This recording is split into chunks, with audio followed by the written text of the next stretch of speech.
എന്ത് ആധികാരികമായിട്ടാണ് പറയുന്നത്? യുവനേതാവിൻ്റെ പേര് അല്ലെങ്കിൽ അത് മാത്രമേ അവർക്ക് അറിയുള്ളൂ. ആരെ പീഡിപ്പിച്ച്, എങ്ങനെ പീഡിപ്പിച്ച്, എപ്പോൾ പീഡിപ്പിച്ച് ഒരു ഐഡിയ ഇല്ല. പക്ഷേ രണ്ടും 50-ന്റെ മേലെ പ്രായം കാണും. ഒന്നിന് 10-75 ഉണ്ടാവും. കാല് കുഴിയിലോട്ട് നീട്ടിയിരിക്കുകയാണ്. പക്ഷേ കുളിര് കോരുന്ന നീലവർത്താനങ്ങൾ മാത്രമേ പറയുന്നുള്ളൂ. അത് പറയുമ്പോൾ കിട്ടുന്ന ഒരു സുഖം നോക്കി, രണ്ടാളും മുഖത്തെയും പുഞ്ചിരി. പ്രതിനിധിയായ ഒരു യുവ നേതാവ് ഒരു മാധ്യമ പ്രവർത്തകയെ പീഡിപ്പിച്ചിട്ട് ലൈംഗിക പീഡനത്തിന് ഇരയാക്കിയിട്ട് 1 മാസമാകുന്നു. കേരളത്തിലെ സകല മാധ്യമങ്ങളും മൂടി വെച്ചിരിക്കുകയാണ്. എന്തിനേറെ ആ മാധ്യമ പ്രവർത്തക ജോലി ചെയ്യുന്ന സ്ഥാപനത്തിന്റെ എഡിറ്റോറിയൽ മേധാവി ഒരു വനിതയാണ്. അവരും കഴിഞ്ഞ കുറെ കാലമായി ഒരുപാട് സ്റ്റോറികൾ, കവറുള്ള സ്റ്റോറിയും കവറില്ലാത്ത സ്റ്റോറിയും ഒക്കെ ചെയ്യുന്ന ആ മാധ്യമത്തിലെ മാധ്യമ പ്രവർത്തകയും അവരുടെ സ്ഥാപനവും ഈ പീഡനത്തിനിരയായ ജേർണലിസ്റ്റിന് നീതി വാങ്ങിക്കൊടുക്കാൻ വേണ്ടി കാമ എന്നും ഇട്ടതില്ല. കേട്ടിരുന്നോ? ഇങ്ങനെ ഞാനും കേട്ടു. സമീപകാലത്ത് ഉപതെരഞ്ഞെടുപ്പ് നടന്നിരുന്ന ഒരു സ്ഥലമാണ്. അദ്ദേഹം ഒരു ദേശീയ പാർട്ടിയുടെ UDFന്റെ സ്ഥാനാർത്ഥിയായിട്ട് മത്സരിച്ച ഒരു മണ്ഡലത്തിൽ മത്സരിച്ച ആളാണ്. അവരുടെ യുവജന വിഭാഗത്തിന്റെ തീപ്പൊരി നേതാക്കളിൽ ഒരാൾ.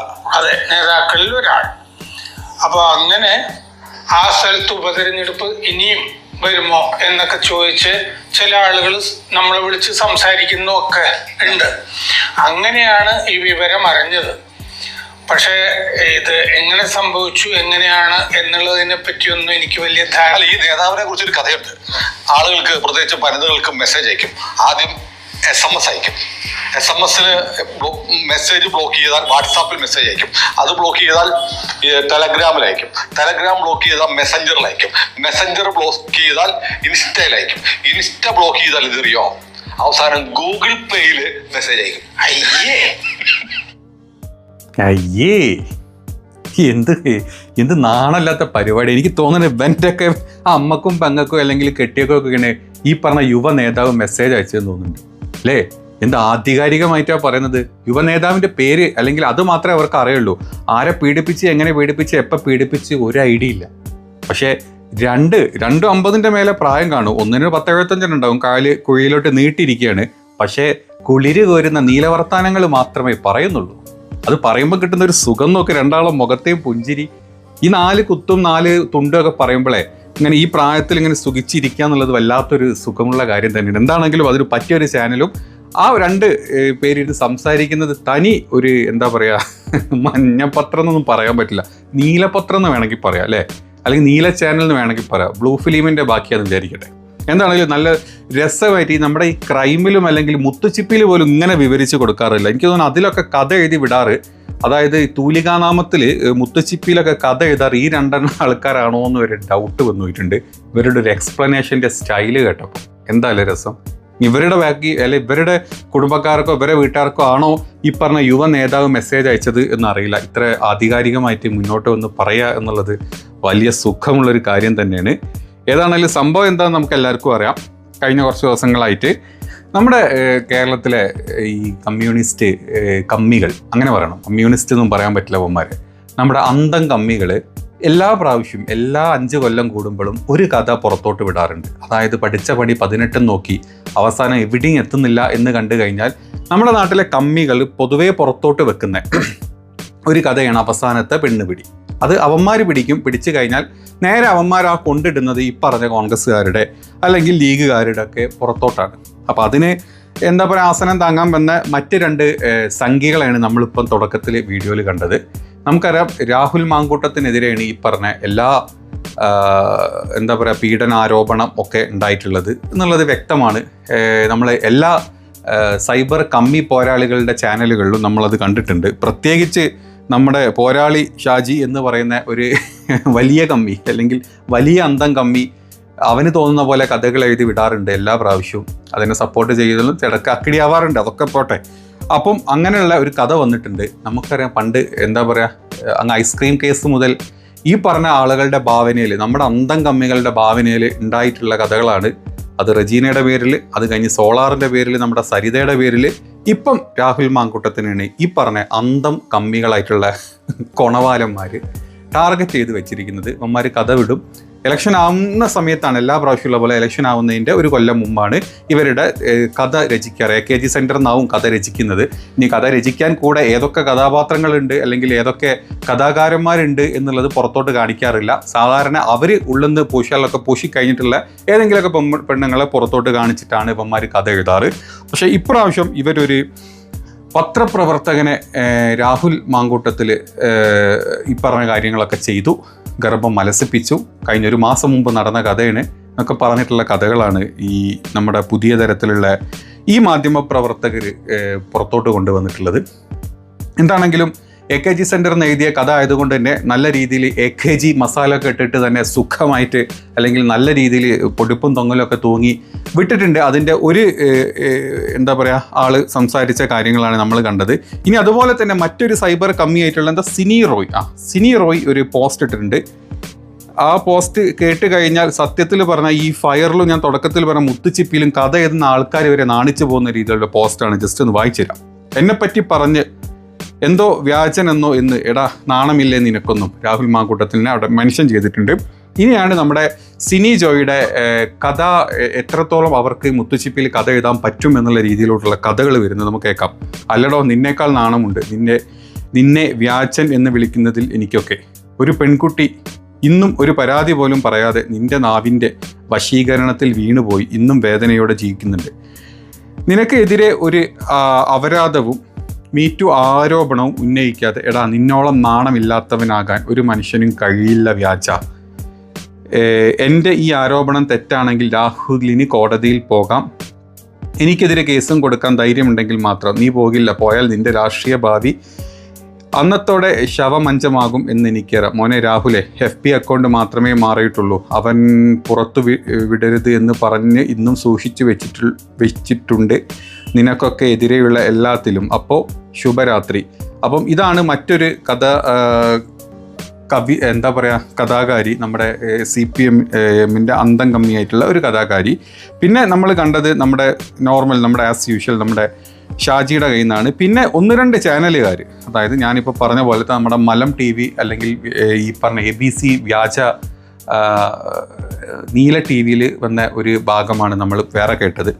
പിന്നെ അതല്ലാണ്ട് നമ്മുടെ രാജൻ ജോസഫോ മറ്റൊരു മലർവാണം ഉണ്ടല്ലോ, ആ മലർവാണം പറഞ്ഞ 1-2 വേർഡിങ്സ് കേൾക്കാം. പറഞ്ഞു കേട്ടാൽ തോന്നും ഇവനൊക്കെ കയ്യിൽ എന്തോ വെച്ചിട്ടാണ് സംസാരിക്കുന്നത്. ചുമ്മാ അടിച്ച്, നമുക്കറിയാം രാജൻ ജോസഫിന് നമുക്ക് എല്ലാവർക്കും അറിയുന്ന കാര്യമാണ്. അടിച്ചു കഴിഞ്ഞാൽ ഏത് പാതിരാത്രി വന്നു എന്ത് ചെറ്റ വർത്താനും ലൈവിൽ വന്ന് പറയുന്ന രാജൻ ജോസഫ് പറഞ്ഞതും കൂടെ കേട്ടു. ഇവനെ ശരിക്കും പറഞ്ഞു കഴിഞ്ഞാൽ വയാഗ്രയുടെ ബ്രാൻഡ് അംബാസഡർ ആക്കണം എന്നുള്ള. രാഹുൽ മാങ്കൂട്ടം MLA ഉടൻ വിവാഹത്തിന് തയ്യാറാകുന്നു എന്നാണ് പുറത്തുവരുന്ന വിവരങ്ങൾ. മലയാളത്തിലെ ഒരു പ്രശസ്തമായ ഒരു ദൃശ്യമാധ്യമ പ്രവർത്തകയായ യുവതിയാണ് വധു എന്നും അറിയാൻ സാധിക്കും. രാജന്റെ ഈ വർത്താനം കേട്ട് കഴിഞ്ഞാൽ തോന്നും സത്യത്തിൽ അവൻ്റെ ഒക്കെ അമ്മനെയും പെങ്ങളെയാണ് ഈ പറഞ്ഞ പരിപാടികളൊക്കെ കാണിച്ച് പെട്ടിരിക്കുന്നതെന്നുള്ള തോന്നൽ. അത്രയും സ്പഷ്ടവും ദൃഢവുമായിട്ടാണ് പറയുന്നത്.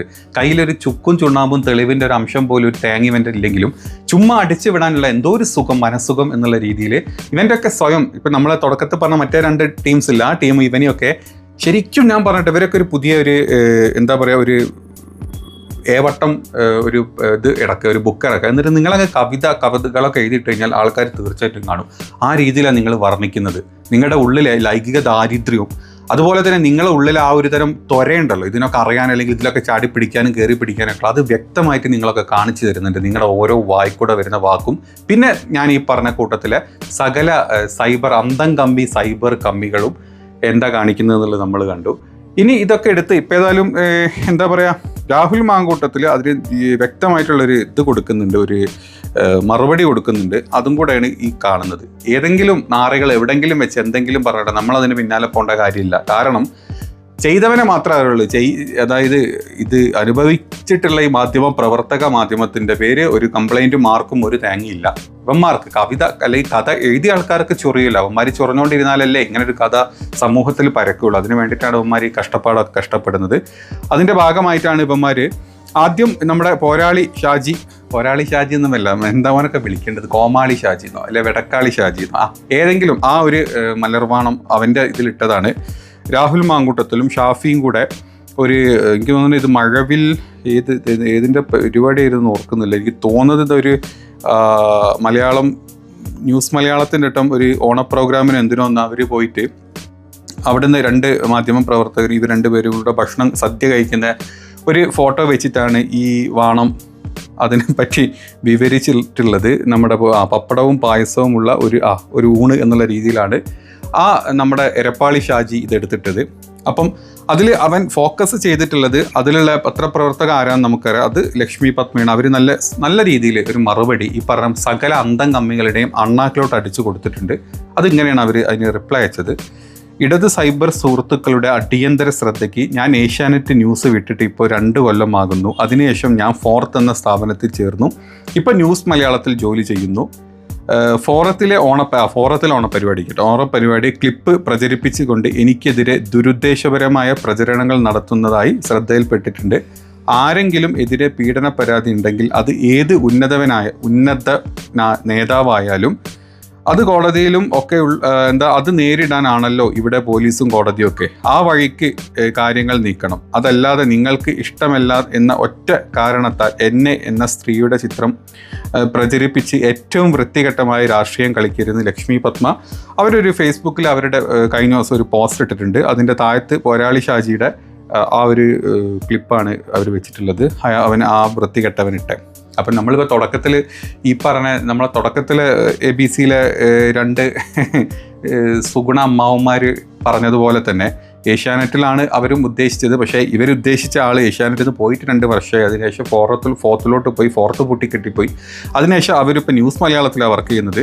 അപ്പം നമ്മൾ തുടക്കത്തിൽ പറഞ്ഞ പോലെ കിളവന്മാരെ, എൻ്റെ സുഗുണ കിളവന്മാരെ, നിങ്ങളിങ്ങനെ സുഖിക്കാൻ വേണ്ടിയിട്ട് വല്ല വർത്താനം ഉണ്ടെങ്കിൽ വീട്ടിൽ തള്ളനോണ്ടോ തന്തനോണ്ടോ അല്ല നിൻ്റെ ഒക്കെ പെമ്മക്കളുണ്ടെങ്കിൽ അവരോണ്ടോ ഭാര്യനോണ്ടോ ഒക്കെ പറഞ്ഞിട്ട് സുഖിച്ചോളാം. അല്ലെങ്കിൽ സ്വന്തം പെമ്മക്കളെ കൂട്ടിയിരിക്കോ. നിങ്ങൾ കൂട്ടിയിരുന്ന് നിങ്ങൾ ഇങ്ങനത്തെ എന്താ പറയുക സുഖലോലുപമായിട്ടുള്ള സംസാരങ്ങളെ നിങ്ങൾ സ്വയം അങ്ങ് എൻജോയ് ചെയ്താൽ പോരെ. അതിൻ്റെ ഇടയ്ക്ക് ബാക്കിയുള്ളവരെ എടുത്തിട്ടിട്ട് അവിടെ രാഷ്ട്രീയം കളിക്കുന്നതിൽ എന്താ അർത്ഥമാടാ നിനക്കൊക്കെ അമ്മയും പെങ്ങന്മാരും വീട്ടിലില്ലേ. അപ്പോൾ അവരെടുത്ത് പോയിട്ട് നിൻ്റെ ഉള്ളിലുള്ള ഇത്തരത്തിലുള്ള കടി അങ്ങോട്ട് തീർത്തേക്കുക. അതല്ലാണ്ട് നിന്നെക്കൊണ്ടൊന്നും ഒരു കാര്യം ചെയ്യാൻ ചുക്കും ചുണ്ണാമ്പും ചെയ്യാൻ പറ്റാത്ത രാഹുൽ മാങ്കൂട്ടത്തിലൊക്കെ പിടിച്ചിട്ട് എന്തിനാണ് അങ്ങനെ സ്വയം നാറുന്നത്. നീയൊക്കെ വീട്ടിൽ ചെല്ലുമ്പോൾ നിൻ്റെയൊക്കെ പെമ്മക്കൾ നിൻ്റെ മുഖത്തോട്ടൊരു നോക്കില്ലേ. കാരണം ആ രീതിയിലാണല്ലോ. അവൻ 10-25 വയസ്സ്, അവനൊക്കെ മക്കളുണ്ടാവും ആ ABC-യിൽ ഇരുന്ന് കൊടവാലിന്.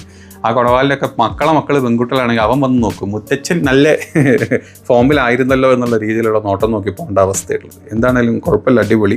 ഇങ്ങനെ സ്വയം കുടുംബത്തിലും സമൂഹത്തിലും അല്ലെങ്കിൽ എല്ലാ സ്ഥലത്തും നാറാനായിട്ട് ഇങ്ങനെ കുറേ ജന്മങ്ങളുള്ളത് കൊണ്ട് നല്ലതാണ്. നമുക്ക് ഇങ്ങനെ ചില വീഡിയോസൊക്കെ ഇങ്ങനെയൊക്കെ വരുമ്പോൾ ഇടാൻ പറ്റും. എന്താണേലും സകല സുഗുണ അല്ലെങ്കിൽ സ്വയം വാണന്മാർക്കും എല്ലാവിധ ആശംസകളും ഉണ്ട്.